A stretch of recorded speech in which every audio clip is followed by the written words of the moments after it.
When power remains too long, it forgets why it is given. Even good authority can become a burden if it does not know how to step back. Even guiding voices can grow too loud if they never learn when to fall silent. There comes a moment in every story when help must end so that freedom can begin. Welcome to the Greyhaven's Hour, a place for listening rather than haste, for reflection rather than argument, where we return to Tolkien's world, not to master it, but to sit with it for a while and hear what it still has to say. Today, we come to a turning point in our long listening.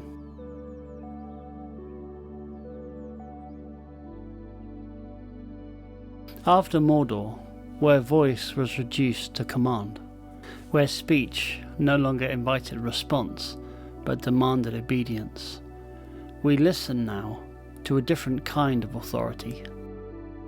Not power that coerces, not command that overwhelms, but guidance that knows it must one day withdraw. We listen to the Maiar. I am a servant of the secret fire, wielder of the flame of Ardnor. This is not a declaration of dominance, it is a confession of limits.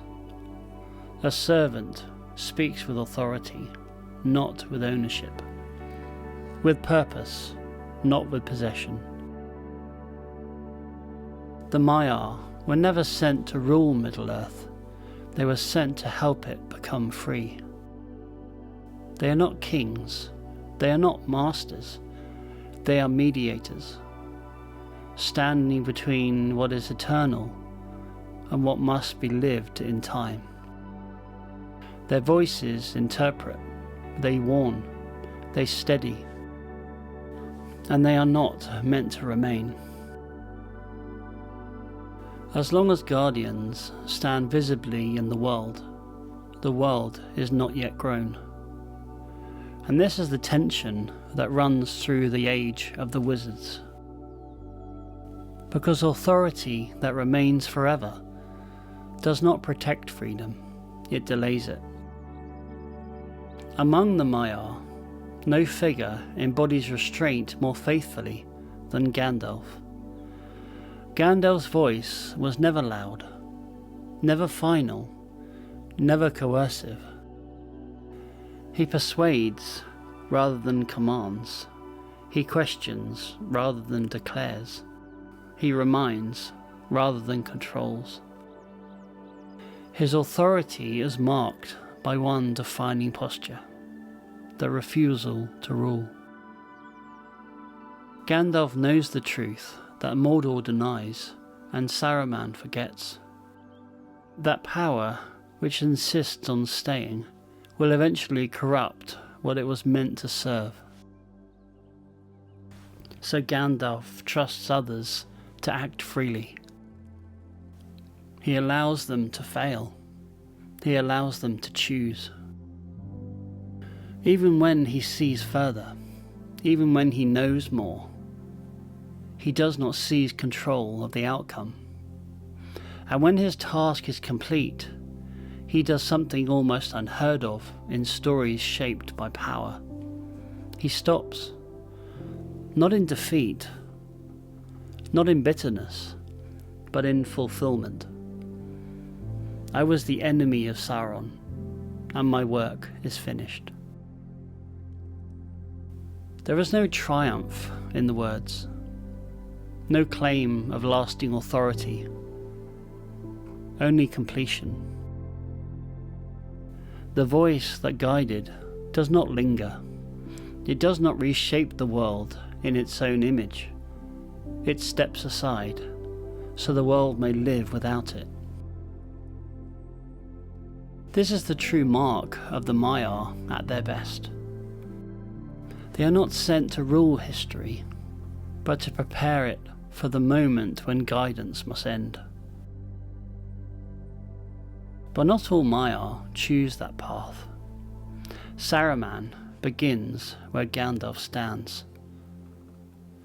He is wise, learned, eloquent. His early voice is one of counsel, measured, persuasive, invitational. He convinces through reason. He speaks with others, not over them. But slowly, almost imperceptibly, his language changes.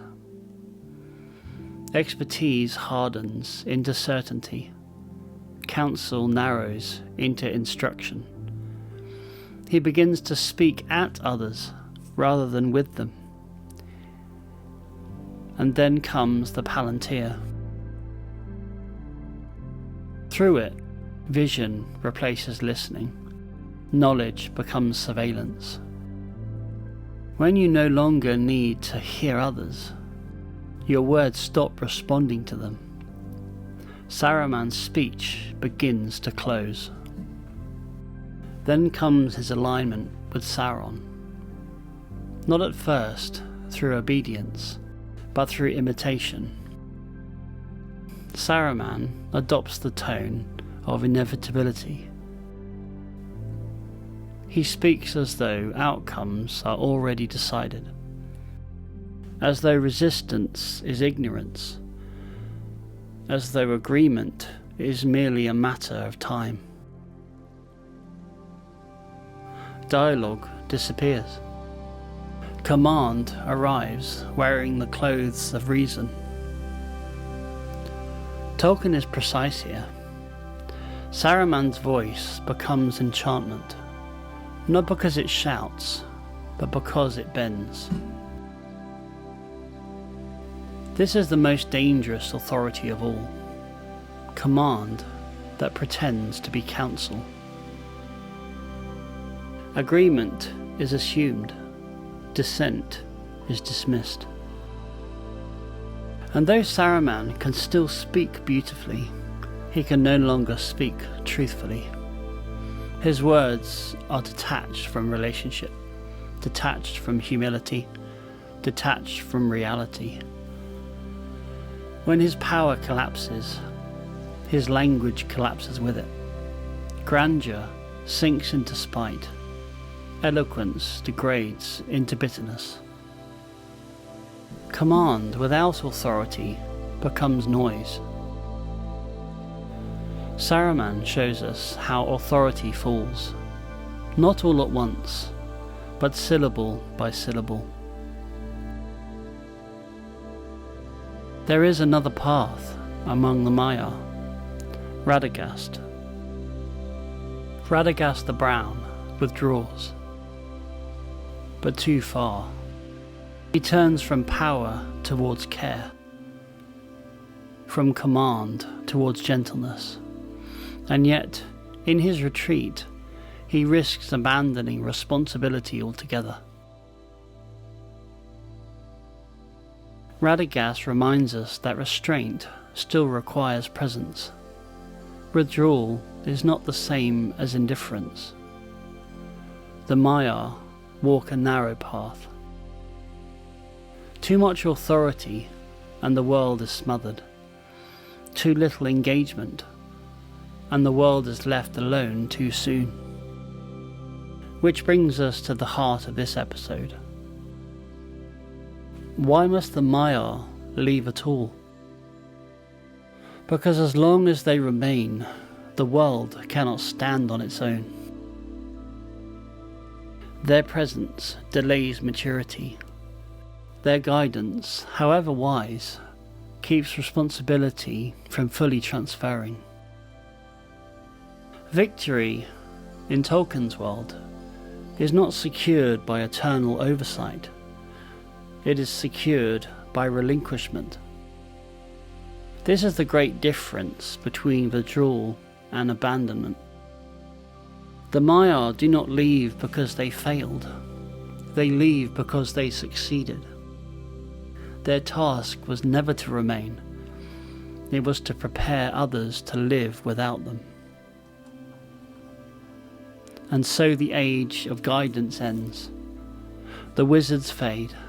the guardians depart, not in triumph, in trust. Authority fulfilled becomes silence, power that makes room. This is the highest form of strength Tolkien can imagine. The voice that steps aside so that other voices may speak. And silence alone does not rebuild the world.